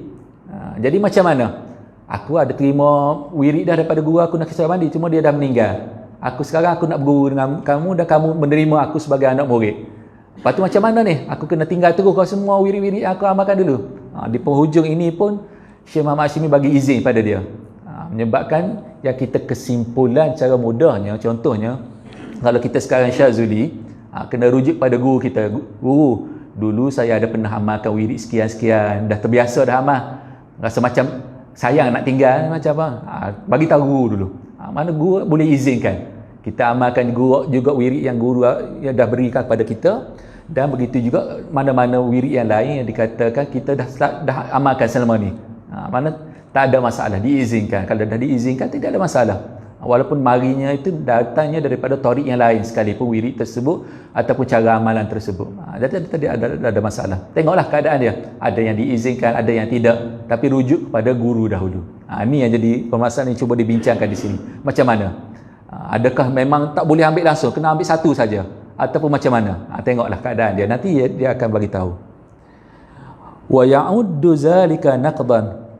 Dan dia anggapkan, ia hitungkan dan anggapkan zalika, perbuatan dia tadi, ia himpunkan di antara dua tarik tadi itu, naqdan, sebagai satu pembatalan li ahdi syaikhi al-awwali mutlaqan, kepada bai'ah gurunya yang pertama mutlaqan, semata-matanya. Tu pun ada banyak lagi perbincangan. Contoh dalam kitab Haqaiq An-Tasawuf kita bincangkan juga kan, macam mana, sebab kita guru mursyid mesti ambil seorang guru mursyid yang sifatnya hidup. Tu kita nak, selagi belum sampai kepada maqam makrifah, mana kalau guru pertama meninggal, teruskan lagi cari guru kedua. Begitu juga kalau meninggal lagi tak dapat lagi juga, cari guru ketiga, keempat, kalau panjang umur lagi kan. Nak bagi tahu macam tu. Jadi macam begitu jugalah, macam mana dengan wirid-wirid yang kita telah ambil pada guru-guru yang terdahulu dan sebagainya. Yalah, kita mahabbah pada guru yang pertama walaupun dah meninggal, tetap ada ya, kita sedekah, pahala apa semua tu. Jadi apa yang kita dah bai'ahkan dahulu tu macam mana taraf dia? Itu kena rujuk pada guru yang kedua. Guru kedua kata bagi izin, silakan, tidak ada masalah. Kalau dia kata yang ni saja, tak ada masalah. Kalau ditinggalkan perkara tersebut. Sebab tadi kita telah sebutkan bai'ah bukan bai'ah kepada guru, kita bai'ah kepada Allah Subhanahu Wa Taala. Kita janji. Kalau guru dah meninggal, kalau bai'ah pada guru meninggal, ada batal, tak ada masalah. Sebab guru kalau janji pada guru, tapi kalau janji ini sebenarnya adalah pada Allah Subhanahu Wa Taala, demi Allah Taala, lillahi taala, maka apa status dia kalau guru pertama dia meninggal, rujuk kepada guru yang kedua kalau dia jumpa guru yang kedua. Wa yatawahamu, dan dia wahamkan, dia sangkakan, dia andaikan ada mantifa'ihi, bahawa tiada manfaatnya si murid ini bil awwali wasani, yang pertama dengan yang kedua. Timbul permasalahan, tak muzakarah, tak faham. Dia jumpa dah dengan guru yang kedua, tapi tak bagi tahu bahawa dia ni telah ambil bai'ah dengan guru pertama dan sebagainya. Duk terbungkam je dalam hati. Aku ni macam mana ni? Guru pertama aku meninggal dan sebagainya, ataupun aku berpindah tanpa bagi tahu dengan guru kedua dan sebagainya. Jadi kalau gitu keadaan dia, memang tak dapat manfaat lah. Sepatutnya dia kena sorahah. Sebab tu zaman moden kita ini, kita selalu guna perkataan ketelusan, kan? Jadi begitu juga dalam tarik ini kena ada ketelusan juga, kejelasan orang kata pada mana-mana guru sekalipun. Maka baru boleh guru nak menyelesaikan. Macam doktor juga, doktor duk tanya permasalahan tu pada kita, sakit apa, rasa apa dan sebagainya. Doktor pakar sekalipun, kalau kita duk diam, memanglah dia tak dapat nak bagi.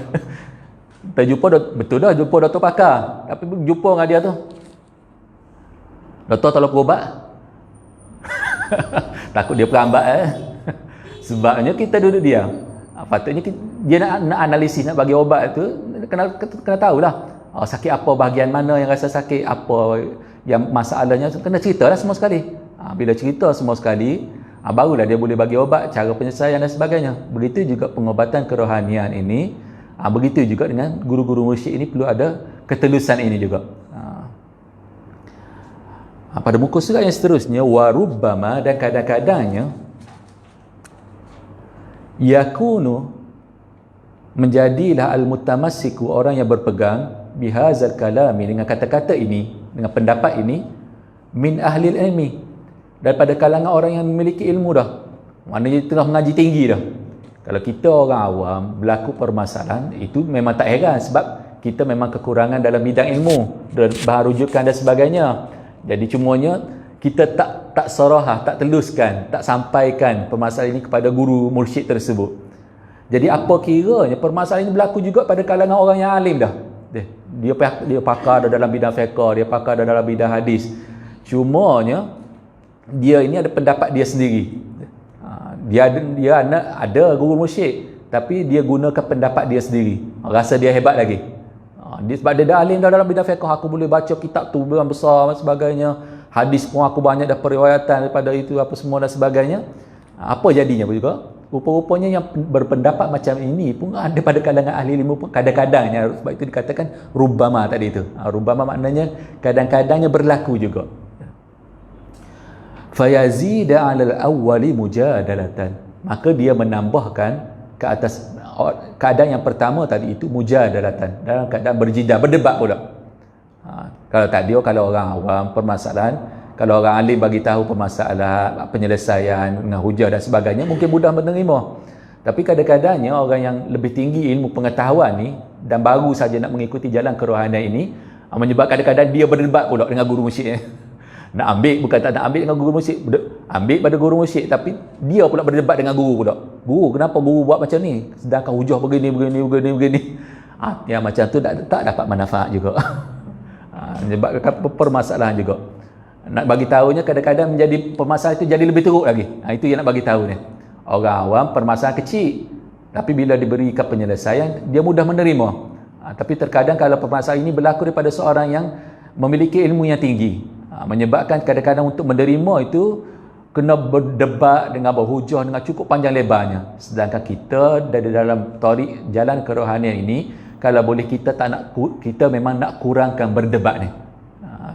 Sebab berdebat ini mengganggu. Bukan kata isu menang tak menang. Isunya kalau kita menang, contohnya kata berdebat, kita menang, mengalahkan lawan kita. Tapi dalam kita menang itu, kita pandang rendah kepada orang yang kalah tu. Anda rasa datang amalan kita apa semua. Itu jadi masalah tu. Tu yang nak dijaga dalam ilmu tasawuf ini, macam tu lah. Kita bukan masalah berjidal, berdebat ke apa tu. Masalahnya bagaimana nak menjaga hati supaya tak memandang rendah pada mana-mana makhluk pun.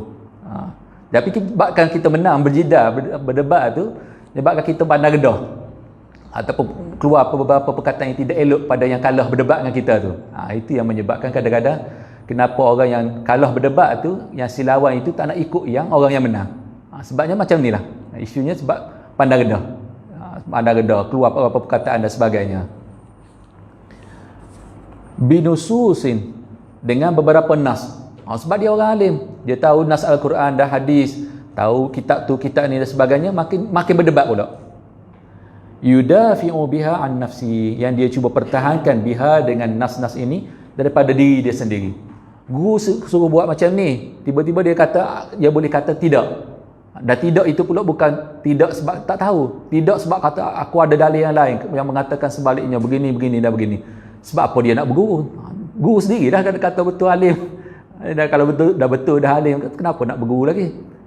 Tapi dia ambil daripada guru, tapi bila guru bagi nasihat, bagi obat kerohanian dan sebagainya, dia berdebat pula. Dan itu jadi satu permasalahan juga.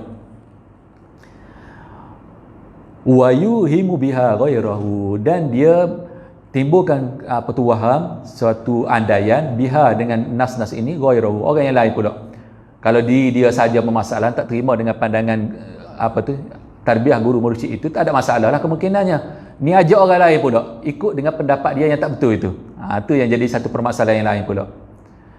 Fayazunnaha hujjatan lahu, maka dia sangkakan akan nas tadi itu adalah hujah bagi dia. Oh, ni aku ada hujah, Al-Quran ini, ayat ini, hadis ini dan sebagainya. Wa ma hiya, dan tidaklah nas-nas itu illa hujjatun alaihi, sebenarnya hujah yang melawan ke atas dia sebenarnya. Kalau ditengok kembali, kalau dirujuk kembali, nas ataupun dalil yang dia cuba gunakan itu sebenarnya adalah hujah yang melawan ke atas diri dia. Dia tengok selapis saja. Ada ni ayat yang sebutkan begini-begini, ada hadis yang disebutkan begini-begini. Rupa-rupanya kalau dirujuk kepada kitab yang lebih mendalam lagi, ataupun orang yang lebih alim lagi dalam bidang itu, maka rupa-rupanya ayat nas yang digunakan itu sebenarnya adalah yang sebaliknya. Wal mas'alatu indal qaumi radhiyallahu anhum fiha tafsilun, dan permasalahan ini, benda yang kita ingin kita bincangkan dalam kitab ini, indal qaumi, di sisi kaum. Kaum mana pula ni? Dengan samuk ke apa ke ni? Dalam kitab tasawuf kadang-kadang dia sebut orang sufi, kadang-kadang dia sebut dengan abdul soleh, kadang orang muttaqin. Kadang-kadang dia orang tasawuf ini suka sifatkan diri mereka dengan al-qaumu, kaum. Mana orang tak tahu dah lah. Mana kalau dalam kitab-kitab tasawuf, kalau jumpa perkataan al-qaumu, itu maknanya orang yang mengikut. Inilah kumpulan grup orang sufi ini. Radhiyallahu ta'ala anhum ajma'in. Fiha, di dalam permasalahan tadi itu, tafsilun, ada penjelasan keperincian dia. Tafsilun, mana perlu kepada bab dia, dibincangkan satu persatu. Mana permasalahan itu sebenarnya besar, mana perlu diperincikan, dan bila diperincikan baru tahu dia. Yang tadilah isunya, isu sama ada boleh pergi kepada guru yang kedua ke tidak selepas pada ada guru pertama, ataupun kalau guru yang pertama ini nak kenal apa adab dia dan sebagainya. Maka ini yang ada tafsir dia. Ya'ti bayanuhu, lagi akan datang penjelasannya, fi asna'il jawabi, pada pertengahan jawapan. Sebabnya yang bertanya ini orang alim, yang menjawab pun Syekh Muhammad Hashimi orang alim, maka jawapannya panjang lebar sampai jadi satu kitab. Kita kadang-kadang kita tanya soalan, kan tanya pada asatizah, pada tuan guru mana-mana tanya, tuan guru jawab seminit, 2 minit. Tu pun kadang-kadang kalau terlebih panjang sikit, Syekh ni jawab apa ni? Panjang ni. Kami pun tak faham apanya. Apanya orang alim sama orang alim tanya, orang alim juga jawab, lebih alim menjawab. Rupanya boleh buat satu kitab. Dan anak murid kemudian macam kita ni boleh dapat faedah bila baca dengan kitab ini ataupun dengan permasalahan ini. Sebabnya bila dia menjawab, Syekh Muhammad Hashimi jawabkan dengan pertanyaan ini, dia membincangkan secara asasnya. Salik itu siapa? Guru mursyid itu apa? Dari tarik itu apa? Jadi dia bincangkan balik. Kalau jawab apa itu pengertian yang sebenar pada beberapa istilah ini, maka dapat menjawab dengan persoalan itu dengan cara tepat. Kalau betul faham dengan pengertian. Kadang-kadang kita jadi salik, tak pernah tanya apa aku ni jadi murid ni. Salik itu sebenarnya siapa? Kenapa si salik ini digelarkan sebagai murid? Walaupun kita bunyinya dah jadi Melayu dah kan, murid. Tapi murid itu sendiri berasal daripada perkataan bahasa Arab, apa maksud dia? Jadi itu yang dibincangkan. InsyaAllah ta'ala, ini moga-moga insyaAllah kita pun dapat sampai berapa habis insyaAllah. Wasammaituha, dan aku namakannya. Ni baru nak bagi tahu. Jadi Syekh Muhammad Hashimi walaupun meninggal tahun 1961, macam dia buat kitab ini macam kitab-kitab lama juga kan. dah cakap apa panjang lebar mukadimah apa, baru dia letak namanya. Birisalatin, dengan satu penulisan. Risalah makna penulisan. Risalah ni mana ringkasan, mana penulisan yang ringkas. Kalau kitab ini selalunya yang tebal-tebal kan. Nampak kat maktabah kat atas kita ni kan. Nampak yang tebal-tebal itu kitab kan. Risalah ini kadang-kadang yang satu jilid pun dah cukup dah kan, ringkas berapa muka surat. Ni pun dengan cetakan yang salinan yang kita ada ini pun 24 muka surat. Dia pun cetakan yang lama ni. Cetakan daripada tahun 70-an, cetakan pertama ni salinan ni. Tak wallahu a'lam, adakah pernah orang Arab ataupun di Syria sana dicetak dengan cetakan terbaru. Wallahu a'lam. Al-hallis sadidi limastashkalahu al-murid. Penyelesaian yang tepat kepada benda yang menjadi permasalahan akannya oleh seorang murid, seorang salik. Min jawazil akhzi, daripada keharusan mengambil an mursyidaini, daripada dua orang guru mursyid. Jadi permasalahan nak bincangnya, isunya macam mana keadaannya nak berpindah pada guru mursyid yang kedua, harus ke tidak, kalau harus dalam keadaan yang macam mana, kalau tidak harus dalam keadaan yang macam mana pula. Itu yang ingin kita bincangkan. Liqaulihim, kerana kata-kata qaulihim, kaum sufi ini, kerana kata-kata kaum sufi. Di dalam kitab ini juga Syekh Muhammad Hashimi dia bawakan dengan beberapa perkataan kaum sufi yang kadang-kadang kalau kita buka kitab Jawi tasawuf pun kita akan jumpa juga. Jadi beberapa istilah ini, apa pengertian dia yang sebenarnya, itu pun dia sebutkan. Jadi salah satu daripada yang disebutkan oleh kaum sufi ini, ma aflaha muridun baina syaikhaini, tidak akan berjaya seorang murid ataupun seorang salik yang berada di antara dua orang guru pada satu-satu masa. Mana kapan-kapan pandai-pandai dia, aku guru mursyid aku ada 3, ada 10. Tak akan berjaya. Kecuali kalau dia memang bertaraf seorang guru mursyid dah. Kalau dah pada guru mursyid tak ada masalah. Silakan dia nak ambil pada guru mana pula dan sebagainya, dia telah diizinkan, tak ada masalah dah. Seperti guru kita Syekh Yusuf kan. Kita selalu sebut bahawa guru kita Syekh Yusuf ada 5 orang guru utama dalam bidang tasawuf ini. Syekh Abdul Qadir Isa, Syekh Sa'aduddin Murad, Syekh Muhammad Zaki Ibrahim, Syekh apa itu? Allah Akbar. Ada 2 lagi daripada Naqsyabandi dan juga Qadiri itu. Jadi kenapa jadi ada 5 tu? Sebab Syekh Yusuf telah sampai pada taraf guru mursyid juga dah. Tidak ada masalah selepas pada Syekh ataupun guru dia yang masih hidup lagi sekalipun masih ada, tak ada masalah kalau dia nak ambil pada guru yang lainnya. Tapi nak bagi tahu itu kalau taraf guru mursyid. Yang di permasalahan ini adalah seorang yang masih dalam murid ataupun salik. Jadi keharusan boleh ke tidak, itu ada syarat dia yang tertentu nanti. Wa hadza nassus su'ali, dan inilah dia nas, salinan, maknanya kepada pertanyaan tersebut. Maknanya yang bertanya Syekh Abdul Qadir Ali tadi itu, dia hantar satu tulisan yang ringkas juga, hantar satu surat, orang kata, bukan sekadar tanya mulut. Sebab tu boleh catat dengan betul-betul ni. Syekh Muhammad Hashimi boleh catatkan. Dia bagi tahu soalannya tadi yang diberikan oleh Syekh Abdul Qadir Ali tadi itu, ni nas dia. Wa yalihi al-jawabu, dan mengikuti kepada pertanyaan ini dengan jawapan dia. Perenggan yang kedua ni adalah pertanyaan dia panjang lebarnya. Lepas tu perenggan yang ketiga nanti adalah merupakan permulaan kepada jawapan. Jawapan dia ada 2-3 muka. Tanya ringkas tapi jawapannya panjang. Orang alim nak bagi jawapan kepada orang alim juga. Kalau kita bertanya soalan yang serupa juga macam ni, kalau tanya memang dibagi ringkas ya. Kita pun tak tahu ayat macam mana, nas apa kan. Tak perlu tahu pun, kita nak tahunya harus boleh ke tidak. Kita yang orang-orang biasa ni kadang-kadang kita nak tahu hukum je kan. Ni boleh ke tak ustaz? Ni tak boleh ke? Yang ni hukum dia wajib ke, macam mana, harus ke apa? Tahu tu cukup dah. Tak perlu nak tahu dah. Ustaz, dalil dia apa? Kalau ustaz kata wajib tadi, dalil apa? Kalau ustaz bagi tahu dalil pun tak nak ambil ayat Al-Quran ni apa pengertian dia. Kalau takut ustaz bagi ayat lain pun depa tak tahu juga kan. Jadi nak bagi tahunya jawapan pada mari soalan pada orang alim, yang dijawab oleh orang alim, maka jawapan dia panjang. Wallahul muwaffiqu lis-shawabi, dan Allah Taala yang memberi taufik dan petunjuk kepada yang sebenarnya. wa ilaihil marja' wal ma'ab, dan kepadanya lah Allah Taala al-marji', tempat kembali, tempat rujukannya asalnya, wal ma'ab, dan juga tempat kembalinya. Belah-belah mana pun orang alim apa sekalipun, kalau tak ada pertolongan daripada Allah Subhanahu Wa Taala, tak dapat buat apa-apa dah. Dia kata, sebab tu orang tasawuf ataupun orang seumpama ini, orang kata waliullah yang soleh ini, walaupun dia orang alim, walaupun dia orang memiliki ilmu itu, ilmu ini dan sebagainya, belajar banyak begitu dan sebagainya, nama guru, nama mufti ke apa sekalipun, walau macam mana pun dia tetap hamba pada Allah Ta'ala, walau macam mana pun tetap lemah dan perlu pada pertolongan Allah Subhanahu Wa Ta'ala. Tu yang nak ajar adab pada kita. Orang yang tinggi macam dia pun nak kena kembali pada Allah Ta'ala juga. Jadi kita pun yang bawah ni kena ikut jugalah. Jangan kata pada-pada sendiri kan.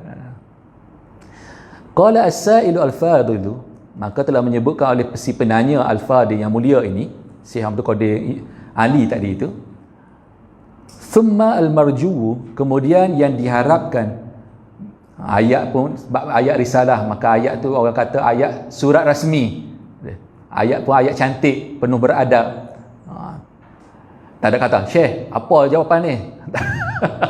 Dia orang alim tanya kepada orang alim. Tak boleh tanya macam orang biasa kita tak, ayat kedai kopi tak apalah. Tu pun kadang tak beradab. Kalau dengan guru kita tanya macam tu, Syekh, apa? Ayat pun, nada pun dengan nada kampung kita juga. Tak bolehlah macam tu. Kita nak minta pandangan, pendapat dengan orang alim, maka kena beradab kan. Dengan mufti ke apa pun, ada adab dia, ada cara dia, maka akan dijawab dengan cara beradab juga.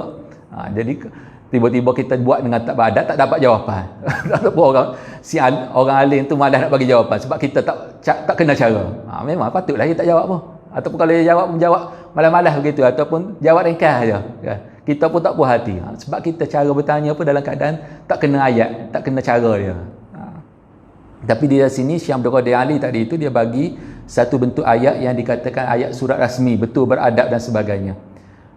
Kemudian benda yang diharapkan min sumui, daripada ketinggian janabikum, diri kamu, iaitu pada Syekh, ditujukan pada Syekh Muhammad Al-Hashimi ini, an tuwajjihu anzarakum, supaya kamu boleh tujukan pandangan kamu li mas'alatin, kepada satu permasalahan, ashkalat alaina, yang mendatangkan permasalahan ke atas kami. Syekh Abdul Qadir Ali tadi tu kita telah sebutkan arif billah, waliullah dah. Tapi dalam permasalahan ini dia pun susah nak jawab juga. Kemungkinannya ada orang bertanya pada Syekh Abdul Qadir Ali ni, orang lain tanya, tapi dia pun nak jawab pun tak boleh. Sebab tu dia tanya pada yang lebih tinggi lagi, pada guru dia sendiri, Syekh Muhammad Al-Hashimi ni. Sebab tu dia kata ashkalat alaina, mendatangkan permasalahan kepada kami. Wa tudaqqiqu alaihi an-nazar, dan juga yang menelitikan ke atas permasalahan ini oleh pandangan. Wa tuhaqqiquha, dan juga yang perlu diperdalamkan akan permasalahan ini.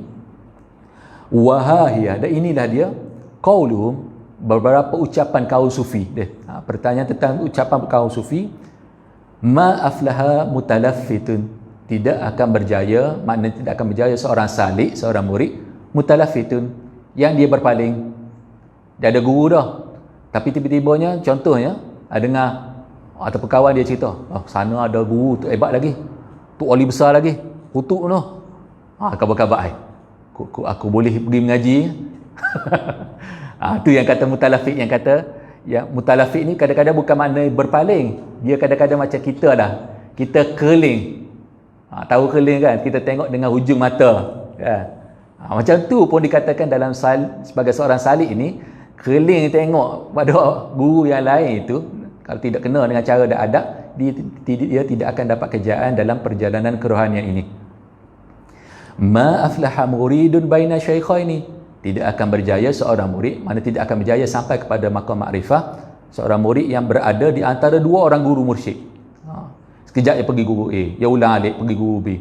Guru pengajian kitab, contohnya fiqh, tak ada masalah. Mereka nak pergi guru A, B, C sampai Z, silakan, tak ada masalah umum. Nak mengaji bidang akidah, selagi dalam akidah ahli sunnah wal jamaah, mengaji guru A, B, C ke apa, tak ada masalah. Itu tak perlu izin ke apa, silakanlah mengaji. Guru qiraat, guru Al-Quran, nak mengaji guru A sampai 10 pun tak ada masalah, silakan. Tapi bila timbul bab bidang kerohanian, tasawuf, guru mursyid hanya satu. Cuma dalam beberapa keadaan, kalau diberikan keizinan nanti yang akan diberi bagi tahu.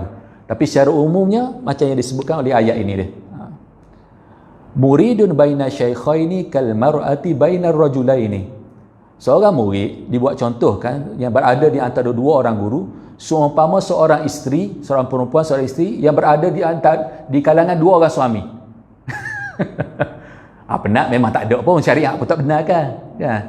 Jadi akan lebih menyusahkan dan memenatkan.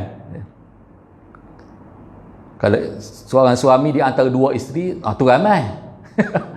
Tu cerita P.Ramli kadang-kadang dan jarang-jarang dan sebagainya tu, apalah tak kisah tu. Cuma dibuatkan satu contoh perbedaannya. Kalau murid ni ada juga duduk di antara dua orang guru mursyid, adalah seumpama seorang isteri yang berada dua suami pada satu-satu masa. Nanti dia akan ceritakan apa permasalahannya. La yuftahu ala muridin iltafata ila tariqin akhara min at-tariqil awwali.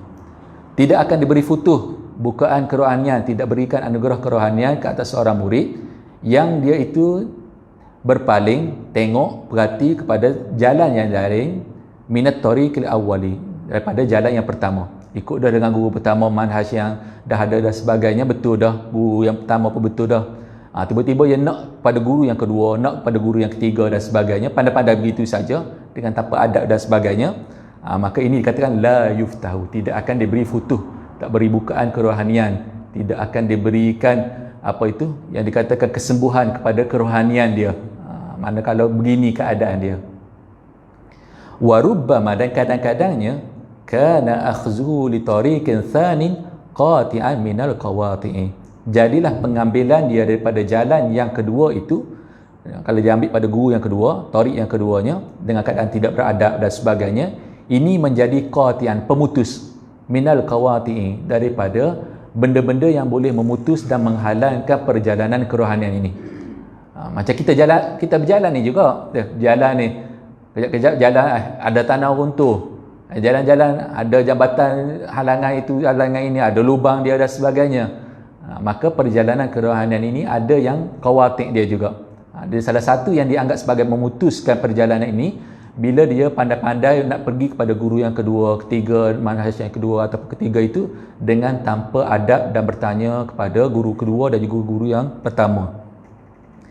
Bal laftatuhu, bahkan pemalingannya itu ila zalika, kepada jalan yang kedua itu, tu'addu inda sufiyina, dianggapkan, dihitung dan dikirakan di sisi golongan orang sufi ini aqatan azimatan min an ghayatis sa'adati, penghalang yang cukup besar daripada ghayah, kemuncak as-sa'adati, kebahagiaan. Kita belajar fiqh, kita belajar akidah, kita belajar tasawuf ini supaya bahagia kita hidup. Bukan sekadar dunia, akhirat nanti pun bahagia juga. Itu yang kita maksudkan bila belajar dengan beberapa bidang ilmu ini. Cumanya bila begini kelakuan dia, bila dia buat dengan keadaan tidak beradab ini, walaupun fiqh okey dah, walaupun kaedah itu, takut-takutnya dia dalam akhirat itu tak dapat kebahagiaan itu. Kenapa? Sebab dia tidak beradab ini. Dan tak dapat, bila dia katakan tidak beradab, maka memanglah tidak dapat kejayaan dia di dalam perjalanan kerohanian ini ataupun jalan tasawuf ini. Dekat katanya slotnya sampai ke 11.30. 11.30 nak dekat ada ni. Sebab kalau kita baca dengan perenggan satu lagi ni memang landa api. Nanti marah tuan rumah. Tuan rumah cenggir kau ni. Kan nanti kena jaga dia. Sebab saya di Syekh Yusuf selalu cakap, dia selalu bilang, dia nasihat kepada anak murid ini, kamu jaga masa orang, orang akan jaga masa kamu. Manakala kamu hormat masa orang, majlis orang apa semua, temu janji dengan orang lain dan sebagainya, orang akan hormat juga masa kita, tak akan kacau masa kita ataupun akan ikut sebagaimana yang kita mahukan masa kita pulaknya. Jangan kata kita kacau masa orang lebih landa macam tu je masa kita, jangan. Dan kena hormat dalam segi sudut penjagaan masa ni. Kadang-kadang kita orang Islam ni kadang-kadang penjagaan masa ni kurang sedikit. Taib, kita berhenti setakat tu dahulu untuk yang slot yang pertama ini, insya-Allah katanya pada pukul 2.30 kan. 2.30 untuk 2 jam pula sampai pukul 4.30. Cumanya kalau ada baki masa ni, kalau ada apa nak tanya, nak soalan, boleh silakan dululah. Yang ada kat depan ni lah. Yang online tu pun kalau ada depa kirim online lah pula. Memang ada persoalan. Silakan. Ustaz, kalau guru musyrik ni, memang dia akan kata, okey, dia guru musyrik kita, memang kena ada perkataan, ucapan ataupun nak kenal guru musyrik tu lah, siapa dia. Nanti pun dalam kitab ni pun akan ada disenaraikan secara ringkas. Cuma kita boleh cakapnya bahawa pertamanya dia betul ikut di atas jalan syariat. Kita boleh kenal. Kadang-kadang guru musyrik tak akan mengaku pun dia guru musyrik. Aku dia perkenal nama je, aku sekian. Kadang-kadang dah lepas dia balik dah apa semua, barulah anak murid baru cerita. Tadi tu dia taraf guru musyrik, gini dan semuanya. Jadi kadang menyebabkan kadang-kadang dia tak akan perkenal pun diri dia itu sebagai seorang guru musyrik. Kadang-kadang pun kalau betul itu dah soalan dia, dah dengar dah daripada orang lain kan, ni guru musyrik, tiba-tiba dia datang. Lepas tu itu soalan yang ditanyakan dalam majlis, adakah kamu guru musyrik? Kadang-kadang dia jawab juga. Cuma jawapan dia kadang-kadang dengan penuh tawaduknya, dan ini satu amanah. Bukan kata jadi guru musyrik ni satu gelaran macam dapat gelaran datuk ke apa macam tu, tak boleh macam tu. Lepas tu kita tengok ada orang yang dapat gelaran apa pun, kadang-kadang kita panggil saya orang biasa saja gelaran kan. Tu datuk baru. Guru musyrik pun kebanyakan ataupun hampir keseluruhan guru musyrik ini dengan cukup penuh tawaduknya, jarang cukup untuk dia umumkan aku adalah guru musyrik, sila ambil pada aku. Tak ada macam tu. Kita tahu ayat macam tu sebab ada orang lain perkenalkan, selalunya macam tu. Anak murid yang pernah ambil dah, anak murid yang itu pun kalau tanya dia pula, kenapa kamu boleh kenal dengan guru kamu tu, kenapa? Ada orang lain. Dia macam tu lah, seterusnya. Kadang-kadang kenalan itu bukan daripada orang yang tak disangka pun. Kenalan itu kadang-kadang orang yang tahu guru itu tak ambil pada guru itu pun, tapi orang yang kedua, orang yang ketiga yang diperkenalkan itu yang ambil pada guru dan sebagainya. Jadi menyebabkan, tengoklah rezeki, kadang-kadang rezeki juga benda ni. Bukan kata kadang-kadang orang perkenal pun tengok rezeki kita adakah diterima sebagai anak murid pun, tengok juga.